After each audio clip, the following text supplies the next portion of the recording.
ये लड़का चोरी चोरी एक टुकड़ा ब्रेड अपनी जेब में छुपाने ही वाला था कि तभी एक आदमी ने उसे रोक लिया, लेकिन डांटने की बजाय उसने खुद ब्रेड खरीदी और बच्चे को थमा दी। लड़का जमीन पर बैठकर ऐसे खाने लगा जैसे कई दिन से भूखा हो। ये देखकर जॉन का दिल पिघल गया। उसने उसे नहलाने के लिए समंदर किनारे ले गया। वहां उसने देखा कि बच्चे का दुबला पतला शरीर चोटों और निशानों से भरा पड़ा है। उसी पल जॉन ने तय कर लिया कि वो इस बच्चे को अपने साथ रखेगा। उस रात दोनों कार में सोए, लेकिन सुबह होते ही बच्चा गायब था। जाते जाते वो जॉन की सारी जमा पूंजी भी ले गया। असली चोट पैसों से ज्यादा इस बात की थी कि जॉन की दया का बदला धोखे से मिला। दर्द इतना गहरा था कि उसे दिल का दौरा पड़ गया। तभी उसका वफादार कुत्ता हैप्पी उसके पास आया और उसे दवा लेने की याद दिलाई। शायद यही फर्क है, इंसान भूल जाए और एक कुत्ता शुक्रगुजार रहना जानता है। अब उसके पास कोई बचत नहीं थी। घर तो पहले ही छिन चुका था। कुछ वक्त पहले फैक्ट्री की नौकरी छूट गई थी। उम्र के इस पड़ाव पर नई नौकरी मिलना लगभग नामुमकिन था। ऊपर से डॉक्टर ने दिल की बीमारी भी बता दी। वो अपनी पत्नी को यह सच बताने की सोच ही रहा था कि उसने तलाक के कागज पकड़ा दिए। उस दिन जॉन अंदर से पूरी तरह टूट गया। उसने सामान समेटा, हैप्पी को साथ लिया और निकल पड़ा एक लंबी अनजान राह पर। बच्चे द्वारा धोखा खाने के बाद वो अपने कुछ पुराने सामान बेचने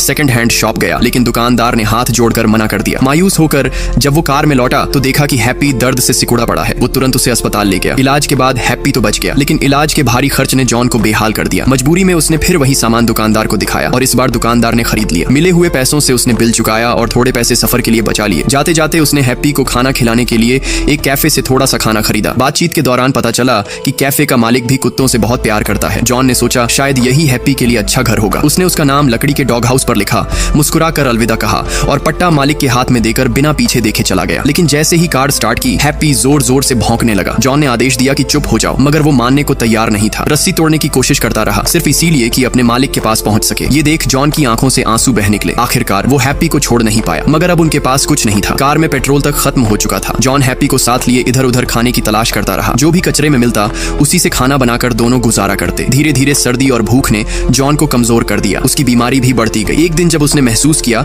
कि अब आखिरी वक्त आ गया है, उसने कार का दरवाजा खोला ताकि हैप्पी चला जाए और अपनी जान बचा ले। लेकिन तभी उसने देखा कि सीट के नीचे खाने का ढेर रखा है। हैप्पी रोज कचरे से टुकड़े टुकड़े ढूंढ कर लाता और सबसे अच्छा हिस्सा अपने मालिक के लिए बचा कर रखता। जॉन की आंखों में आखिरी बार आभार झलक आया। उसने हैप्पी से विदा ली और कहा, अगर अगला जन्म हुआ तो फिर से मिलना।